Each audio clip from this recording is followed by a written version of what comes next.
It's Throwback Thursday.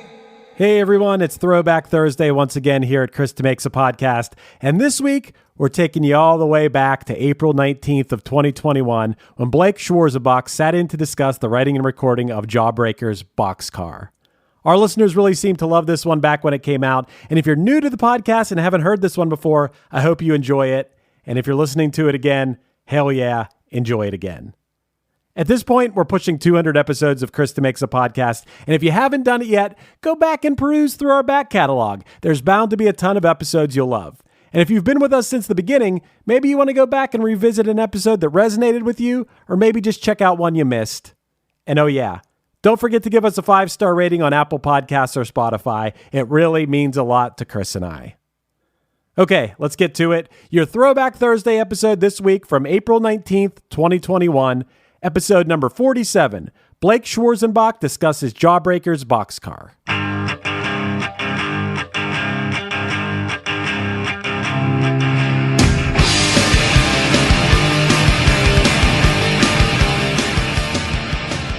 Hey friends, today's guest is Blake Schwarzenbach, guitarist and vocalist for the punk rock band Jawbreaker. Blake and I break down the writing, recording, release, and legacy of the fan-favorite classic Boxcar, taken from their 1994 album, 24-Hour Revenge Therapy. The song Boxcar is one of the more simpler arrangements in the Jawbreaker catalog, but the story behind the song's inspiration is anything but ordinary.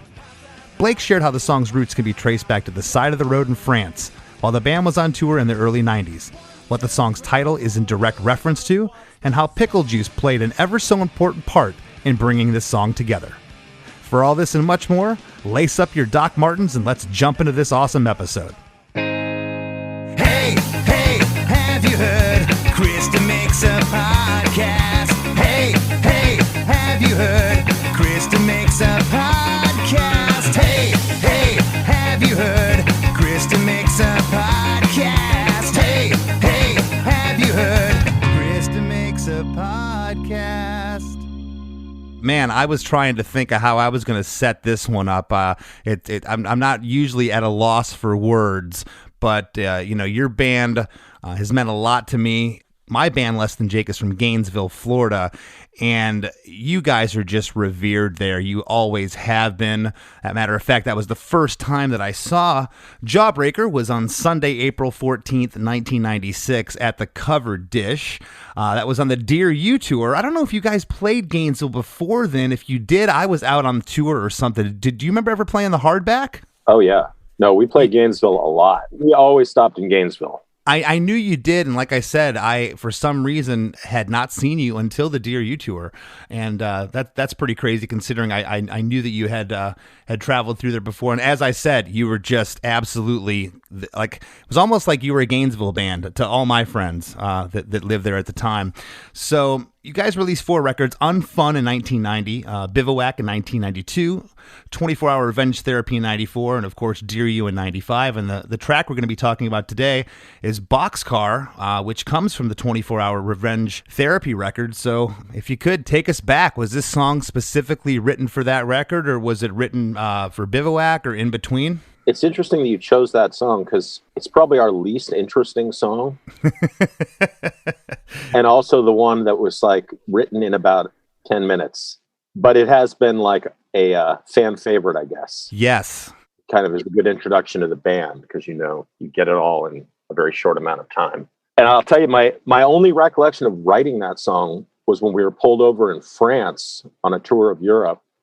And I think they were doing a drug check of the van. And we had to wait out on the side of the road. And I was out there like playing a dry electric guitar, just coming up with this kind of angry nursery rhyme song that had been like pinging around in my head. And that began it.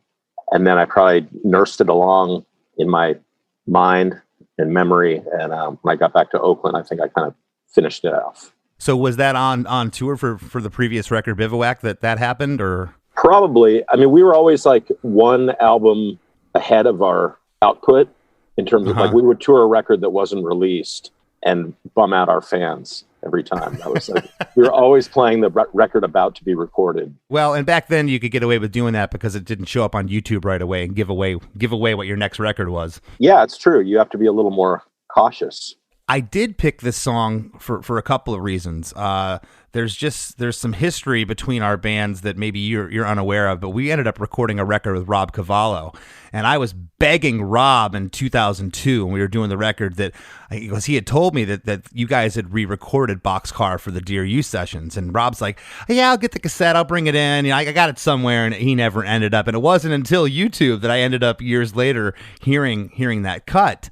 But the song, even though you had mentioned it's simplistic in nature compared to some of your arrangements, which, as we know, just can get very jazzy and time signatures and crazy, and that's what I love about Jawbreaker. But this song still retains what I call your poetry. The words in this song are just some things, and that's why I'm so fascinated about it, and I'm so thrilled to talk to you today about it. It's still, I call it your poetry that you meshed with your music, that there's just stuff in here. I'm like, what does that mean? It's fascinating to me. Well, I mean, it's a pretty off-the-cuff haiku kind of observational piece, and definitely a response to like what I felt was troublesome about California punk rock within that year, my experience of it, of kind of the scene, and how it seemed to fall short of the vision of punk that I kind of grew up with.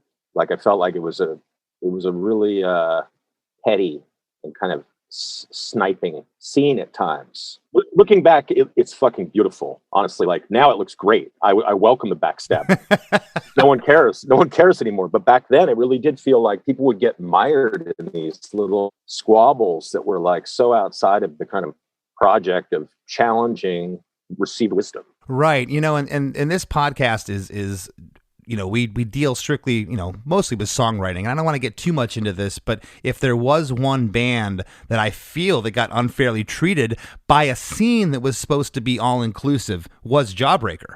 I mean, I hated it for you guys. I hated what happened to your band because I feel like there was so much more to your story when you guys had, called it quits. I felt that, and it wasn't just your band. I mean, the cries of sellout in the 90s were just, it was crazy. You couldn't do anything without somebody taking issue with it. Whereas nowadays, kids don't care what label you're on. They just don't. It's true. Although I guess we have kind of there's so many ways to cast aspersion on people via Twitter, via social media. It's kind of the same tone emotionally, mm-hmm. But the issue isn't it isn't corporate sellout. It's more like you're a bad person or right, whatever. Yeah. But it's the kind of impulse seems to be the same, to like tear people. It's hating, just tearing people down to make yourself feel better. Yeah, I never really thought about it like that. It's a very interesting and valid point. That you're right. It's taken the form of Twitter and Instagram and whatever else is the new hating mechanism versus opening up a zine and they signed a Geffen. Oh my God, Yeah. So you get back to Oakland and with this song that you wrote on the side of the road in France. And what did the guys think of it when you initially brought it to them? Because like you said, it is a little simpler for Jawbreaker. As I recall, that was a really hot writing period for us. Like that album, for the most part, seemed to just fall together.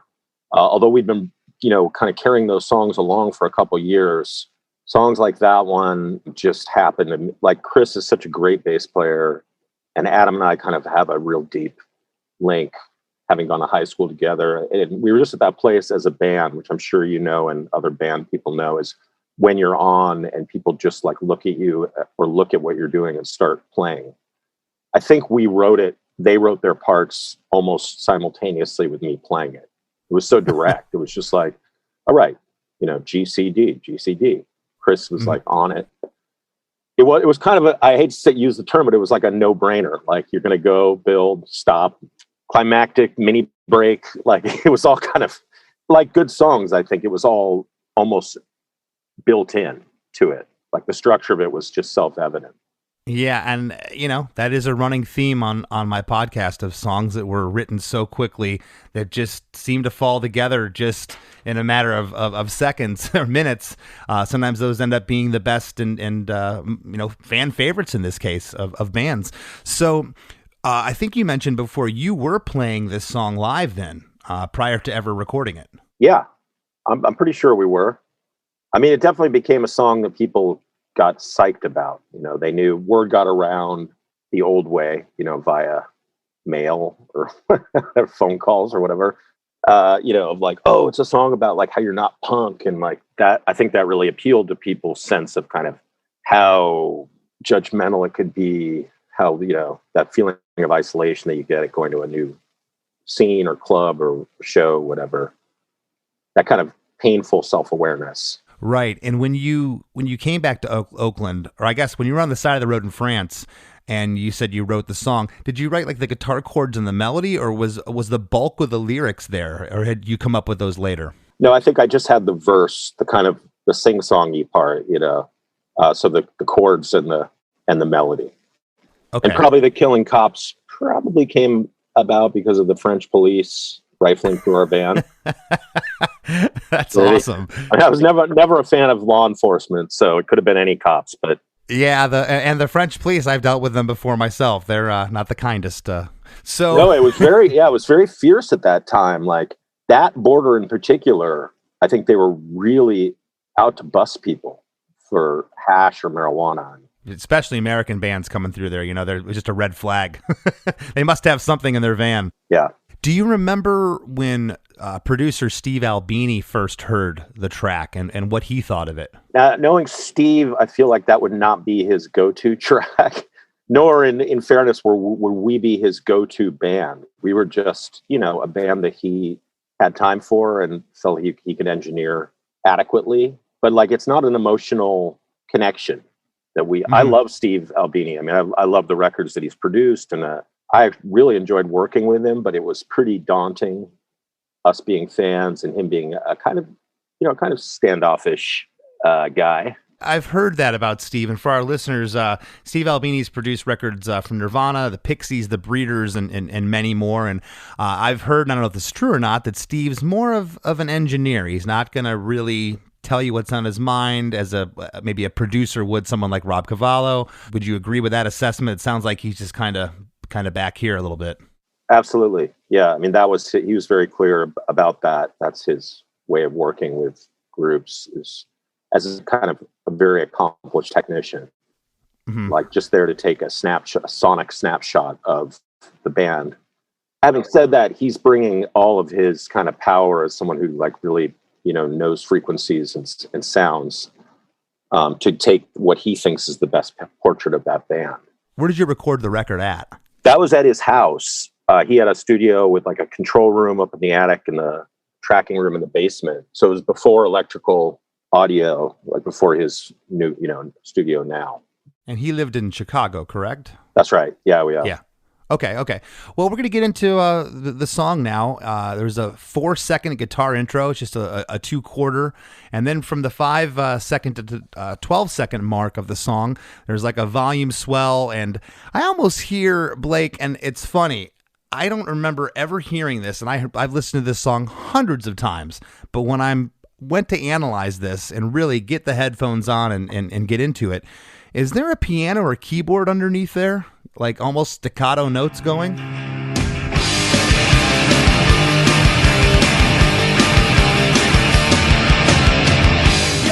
There isn't. No. There isn't. Maybe just some overtones.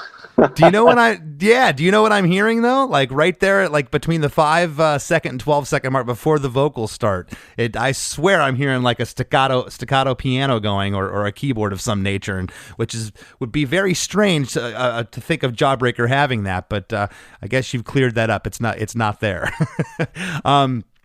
We're going to get into the first verse here, and I'll have you break it down.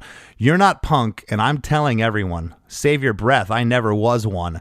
You don't know what I'm all about, like killing cops and reading Kerouac. Right. So I get you're not punk, and I'm telling everyone, save your breath, I never was one. You don't know what I'm all about, like killing cops. And, reading Jack Kerouac, I get that, but I guess you said the killing cops was referring back to possibly the whole thing that happened in France. Yeah, I think it was just a kind of, I mean, as I said, it's a very offhand piece of writing.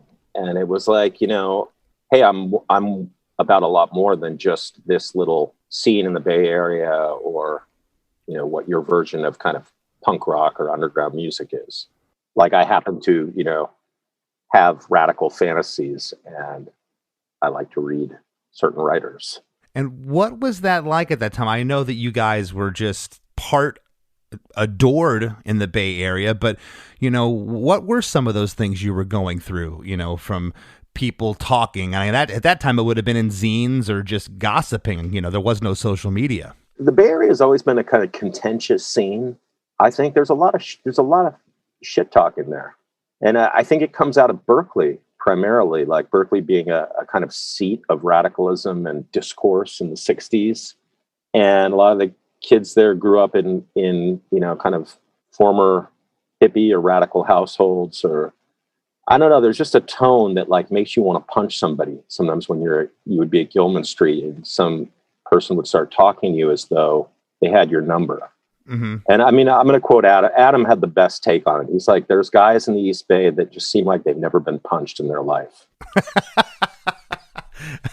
And I think people who've been there who aren't from there might understand what that's about, what that take. Yeah. And it's funny. It's funny because I grew up buying mail order records from Lookout. And, I had this fantasy as a young kid, as a young punk rocker, of what the Bay Area was like you guys, 15, Crimp Shrine, Green Day, Mr. T Experience, that whole scene. Like I was immersed in it, absolutely loved every bit of it, was just enamored by the whole thing. And when I went there, you're right, it was intimidating the first time I went to the Bay Area. You knew you were an outsider, if that makes sense. Yeah. I mean, it's hard in retrospect to parse. Part of that is just being young, and there's like there's always kind of a cliquish way of young societies set themselves up. You know what I mean? Like it could be that could be at the mall, like whatever. So there was that kind of, and like Gilman was home for the people that really were there all the time, working and volunteering, and so they made it very clear, like, this is our house, your guest, right? And it was intimidating. They couldn't be bothered, really. They didn't care about your reputation. If you're from out of town, they're like, so what? You're hot shit in Gainesville. Doesn't mean shit here in Gilman, When we got that, like, we were kind of from San Francisco, but also a little bit from LA. So there were a lot of people who were like, Jawbreaker, never heard of them, don't care. It took a while. I mean, eventually people began to embrace us, but it was like, at first it was just like, can't be bothered. This is so crazy to hear, because I, first started listening to your band 31 years ago now. And to hear that you were going through that, I mean, I just, as a kid, figured you're from that area and you're just gods there and everyone loves you. And that was my perception, No, I mean, we were very fortunate in that our first vinyl feature was on a World in Shreds comp, which was a Berkeley label with Crimp Shrine. And so we were kind of jumped in a little bit that way, and they liked us, Aaron and Paul and Jeff really liked our band. So we got a foothold in that way.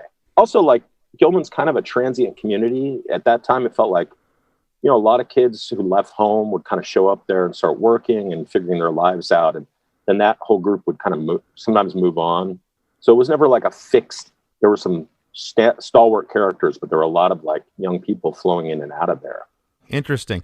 Well, we get into the what I'm calling the pre-chorus, and here it breaks down to 8-note guitars. I really, really like how the feel changes there. And the lyric is, my enemies are all too familiar. They're the ones who used to call me friend. And on friend, it opens back up to the guitars, the 2/4 there. And then I'm coloring outside your guidelines. I was passing out when you were passing out your rules.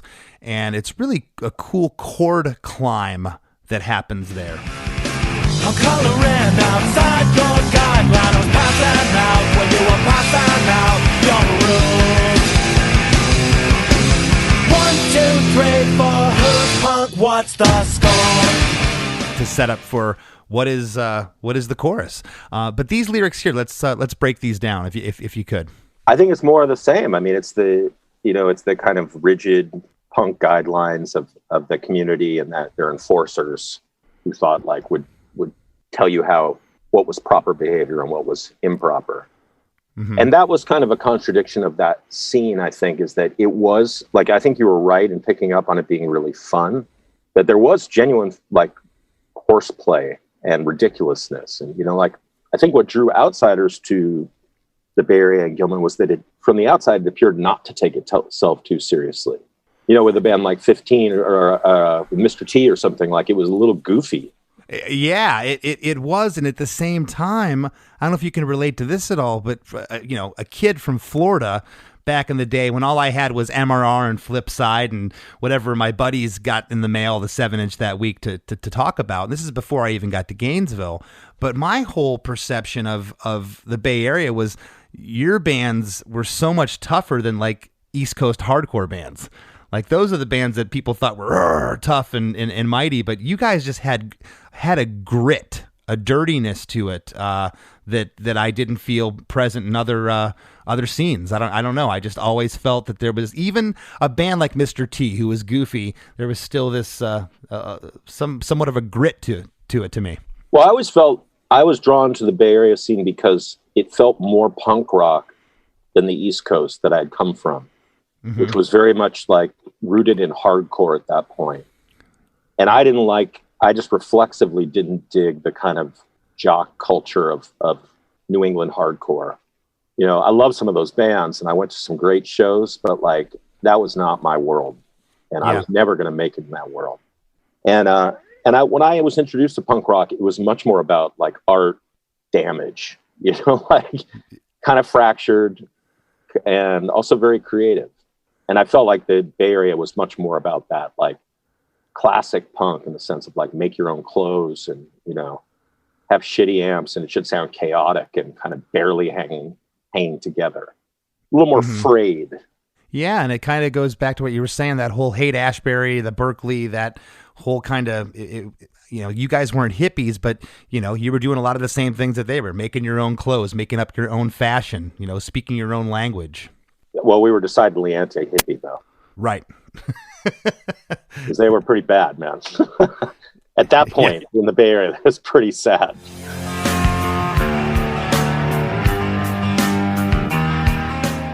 Hey everybody, we'll be right back with our Throwback Thursday episode with Blake Schwarzenbach after a few words from our sponsors. Mad Magazine. Advertising mascots. B-movie posters. And cartoons. Oh yeah, can't forget cartoons. If you get the funky connection that ties these pop culture gems together, you'll dig Two Designers Walk Into a Bar. See, we're a couple of creatively curious pals living between the bookends of grand museums and dive bars. Hey, you know the place, the sweet spot where highbrow and lowbrow become drinking buddies. So join our barroom chats as we talk influential work and uncover stories of how the familiar became iconic. Think behind the music for the stuff we love.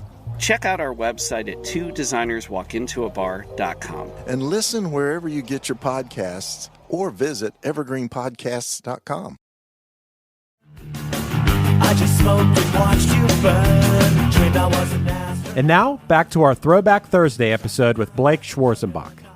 Well, at the end of the first pre-chorus, the band is ringing out, and all of a sudden you just say 1, 2, 3, or actually on the 4, 1, 2, 3, 4. The band rings out. There's a dead stop, and you say, "Who's punk? What's the score?" And you know, again, such a simple lyric, but I've seen you guys play this live, and you know what happens during this part. Every fist in the air, and it's it's perfect. Did that just come to you? Was it always that lyric? I don't remember, but yeah, it seems like something that would have happened just practicing or just kind of off the cuff, you know, the simplest solution. Yeah. Okay. Yeah, but definitely people found something in that they related to. It's interesting. The recording is very raw, but I mean, the drums are very powerful, and where the guitar hits are, and when you say what's and when the floor tom and the snare hit on that part, and the band comes back in, it's just heavy. 1, 2, 3, 4. Who's punk? What's the score? You know, and it's a full re-intro there, and then we get into verse 2, and verse 2 is funny to me because early on I knew what El Saab was, because Green Day had talked about El Sobrante, California before, and I always loved that lyric. And the lyric in the second verse is, got a friend, her name is Boxcar, cigarettes and beer in El Saab. Her hair was blue, now it's green. I like her mind, she hates the scene. So was Boxcar someone's punk name? That was my girlfriend. Really? Yeah. And we had a kind of shared disdain for right thinking of the scene. And we drank a lot of beer together and drove around a lot together. Not at the same time, but Man, I am sorry, I'm a little emotional. I'm like smiling ear to ear right now. A song I listened for 30 years. I never knew it was about your girlfriend. I thought a million things of what Boxcar could mean. And like a little kid in a candy store right now, man, Blake. I'm just like, this is great. So your girlfriend's name was Boxcar. So how did that kind of relate back to what the song is about? Just because she was there living this with you? Yeah, she was very much, I met her through the punk scene, and I tried to impress her. I'll tell a little anecdote here. I'm pretty proud of this one. We went for Chris Bauermeister's birthday party up to the park in Golden Gate Park off Haight-Ashbury. We hiked out to this island and climbed up to the top of this little mountain in the middle of an island. We'd stolen a birthday cake from Safeway and a big jar of pickles. And Boxcar was present, and I liked her. I thought she was cool, and but I didn't know her that well. So I drank the whole jar of pickle juice to impress her. And it did. It worked. Later on, I found out it worked. Yeah, that was just planting the seed. That was like my long game. And then I kind of asked back after it, like, did she notice the pickle juice thing? And I found out that indeed she did. So yeah, it was cool.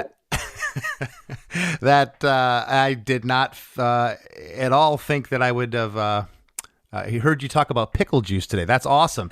Do you still talk to Boxcar? We are a little bit in touch. Yeah, she's out west, so we haven't seen each other in a long time, but we're friendly. Okay. That's very cool. We get into pre-chorus 2, which is the same lyric, which I was almost going to call these verses, like a second part of each verse. But since the lyric is the same in each one, I'm calling it a pre-chorus. My enemies are all too familiar. They're the ones who used to call me friend. I'm coloring outside your guidelines. I was passing out when you were passing out your rules. Do you remember ever having another set of lyrics here, or having it changed up, or did you want it to be the same? I think it was always going to be the same.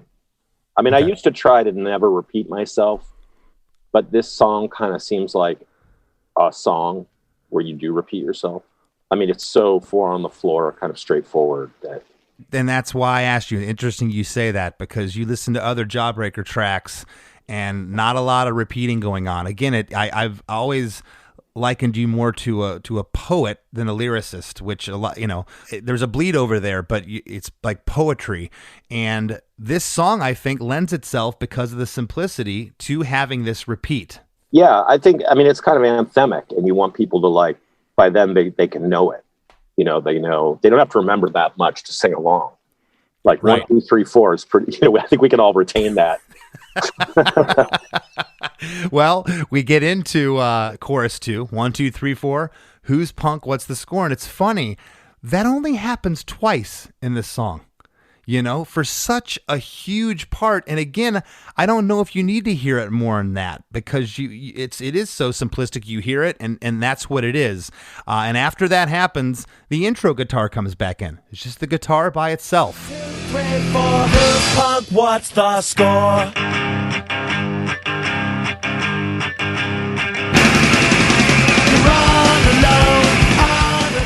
Again, I keep saying the word simple, but some of the best songs and catchiest songs are just that. Guitar by itself. And now we're into an outro. And the outro here is you're all alone, all alone, all alone on your own. All alone, all alone, all alone, you're on your own. And the song ends at 1 minute and 56 seconds. On alone, on your own, on alone, on alone, you're on your own. don't think it needs anything more, right? No, I think we may have had a little discussion about putting the chorus in again because we thought it was catchy and liked it. And then we quickly quashed that. So we're like, just no, leave them wanting more, like get out of there. It was so rare that we had a short song. We really we needed more short songs. Fans would tell you that in Europe, they're like, what the fuck, dude? Los is los. This is 5 minutes. This is ridiculous. Well, yeah, you guys did have, for a punk band, some definitely longer arrangements. It wasn't in the 2-minute mark. This was a shorter track. So again, going back to when you recorded it, and it was up against, because going back and listening to 24-Hour Revenge Therapy, this song kind of sticks out on its own. Was there ever a thought of this doesn't fit in with the record? No, I think we knew that was a hit. We knew it was that was a big cornerstone of the record. We've got, when you build a record, you're hopefully getting songs along the way until you feel confident enough. At around 8 or 9 songs, you're like, maybe we can start looking at studio time. We've got enough. We're over the hump. Okay. And I think that was a pillar of what we had. We're like, this is a solid bet. So cool. Definitely, it was always, it was going to be featured on the record. And now the record comes out. I know you had played the song prior to the record, but you said you think you did. But record finally comes out, and now you're going and playing songs from the album. Do you remember this one getting a better reaction than other tracks, or was it pretty crazy out of the gate fan reaction wise? Yeah, it was pretty instant. I mean, because we're a little more of an obtuse band. You have to dig, and to a newcomer, it might be like, I don't know what this is. But that one was very much like, here you go. And I think it was instant. People just they remembered it immediately. It was a little pop song, so they could just get a hold of it. Did that reaction surprise you, or did you guys kind of know that was what it was going to be? I know that it delighted us. And we would have to hold it, be like, all right, we need a winner at around track 8 or 9 in a set list. After, whatever it would be, they're going to be 5-minute obtuse song. Yeah, they're going to be people are going to be drifting away towards the bar. So we have to pull them back in. So that was kind of our ace in the hole, when in doubt, Boxcar.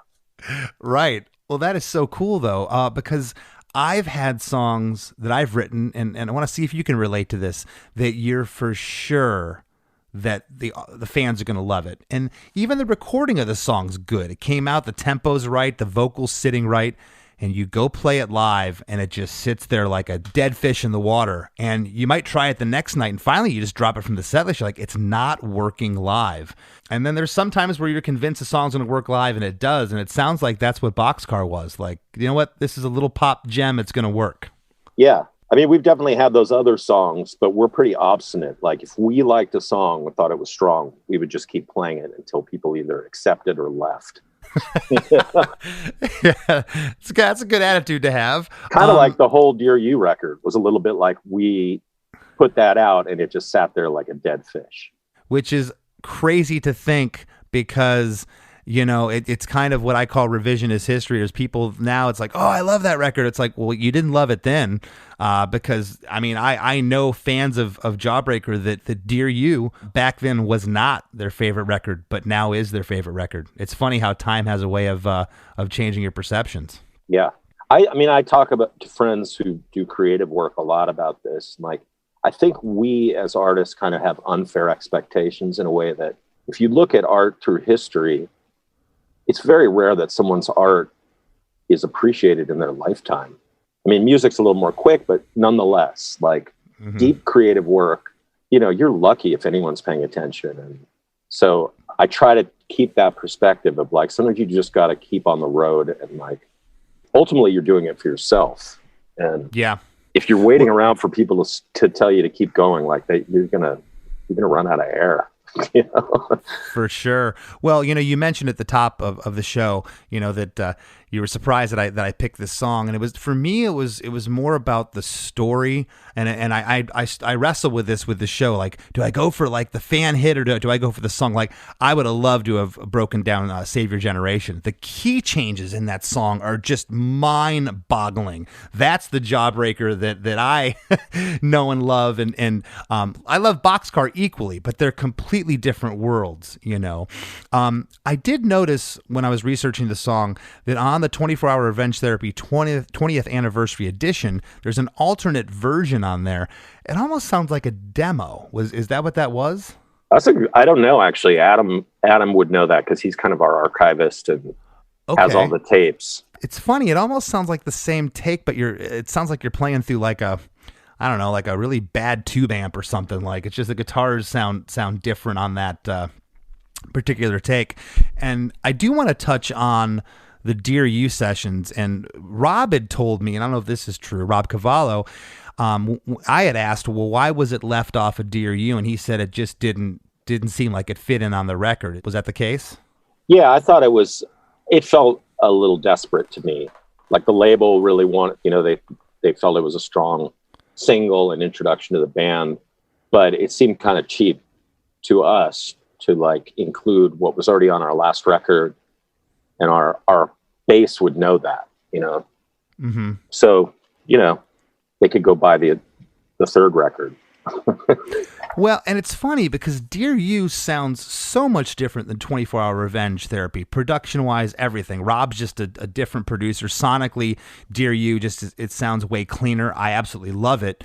But it's funny that the re-recording of Boxcar doesn't sound that much different to me. It's damn near the same tones and everything. I know, it's true.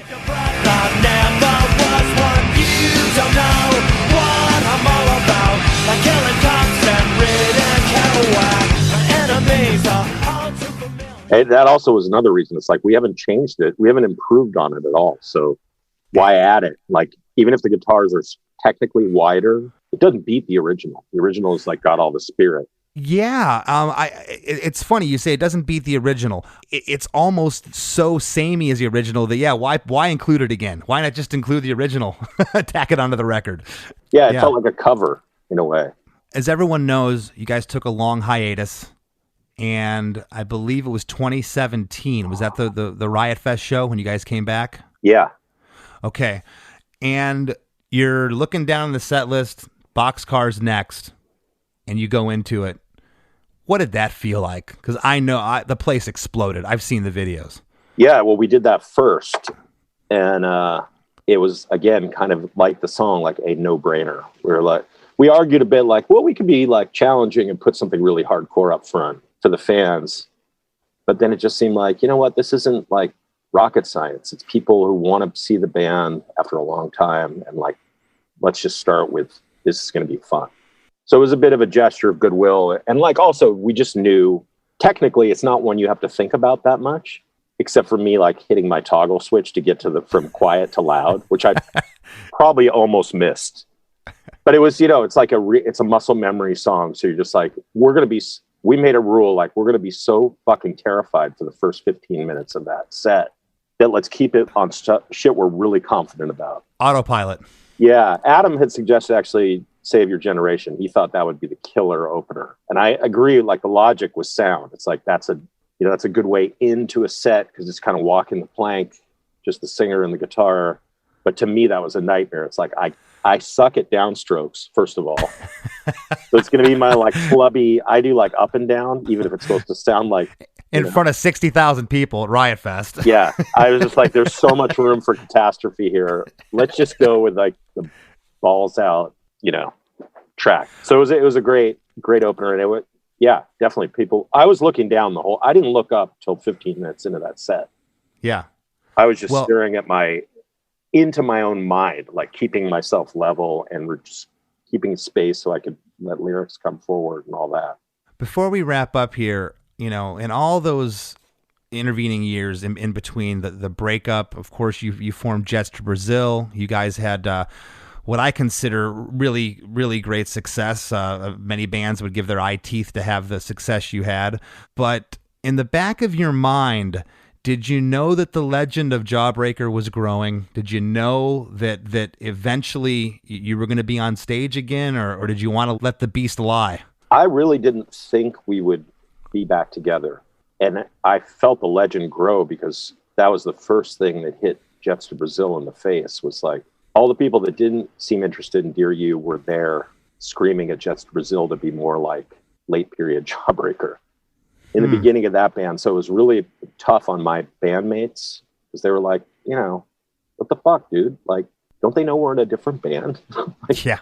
But it was just still a little bit of that going on. So, but I could see definitely like the legacy. Jawbreaker was a lot more popular after the split than during.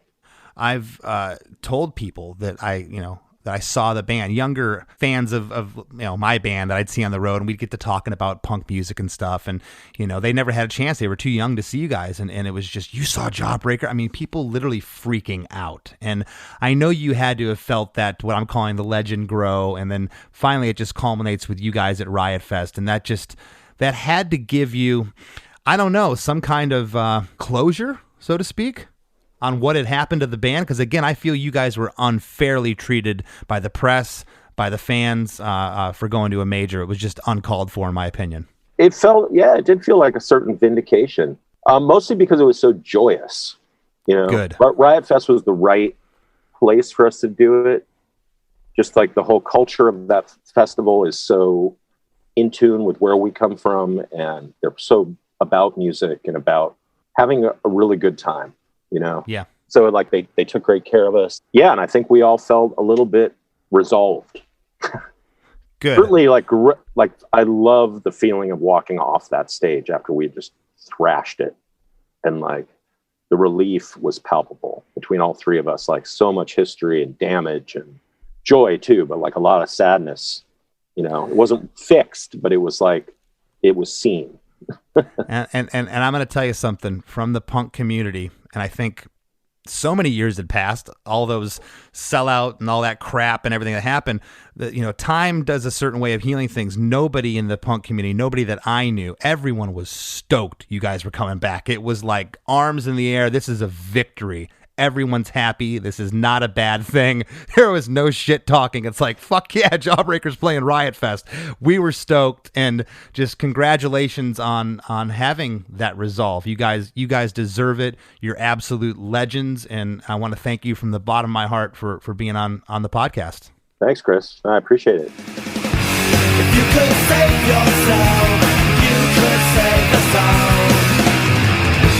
Go on living through this wrong. Hey, I hope you all enjoyed this week's Throwback Thursday episode with Blake. I love the story behind Boxcar, and I love the idea that we got a whole bunch of interesting tidbits about the song that may have never been out there in the world before this episode. That's why I love making this podcast, and I hope that's one of the reasons that you keep on listening. If you'd like to keep on listening even more, and, of course, supporting Chris DeMakes a podcast, head to chrisdemakes.com to sign up for our supporting cast. It's just like a Patreon, and you'll get a weekly bonus episode, plus a giant back catalog of bonus episodes. We call it the After Party, and it's always a lot of fun. That's all for this week. We'll be back on Monday with a new episode. Hell yeah. Do you like to laugh, geek out on music, and learn all about that band or artist who had that one song back in the day, but then seemed to fall off the face of the earth? If so, you need to subscribe to One Hit Thunder.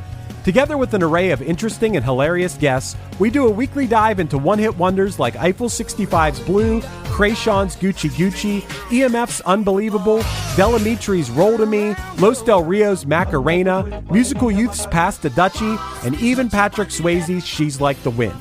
So are you subscribed to One Hit Thunder or what? As Desiree would say, you gotta be. And as K7 would encourage, you gotta come, baby, come and join in on the fun of the One Hit Thunder podcast. Come, baby, come, baby, baby, come, come. Come, baby, come, baby, baby, come. Ever wonder what a punch from Elton John feels like? Or how you'd cope with having turned down the chance to be in Nirvana? Or what signal Keith Richards gives when he wants you to get the hell out of his hotel room? Fans of Too Much Effing Perspective don't have to wonder, because they've heard these exact stories and a jillion others on our podcast. I'm Alex Hoffman, former tour manager for Radiohead. And I'm musician and comedy writer Alan Keller. On the TMEP show, we get guests like Nancy Wilson from Heart, Jeremiah Freites from the Lumineers, and Modern Family's Julie Bowen to tell us things they may have only shared with their therapist, clergy, or a TMZ stringer. So join us on Too Much Effing Perspective. That's EFFING Perspective. The only podcast you crank up to 11.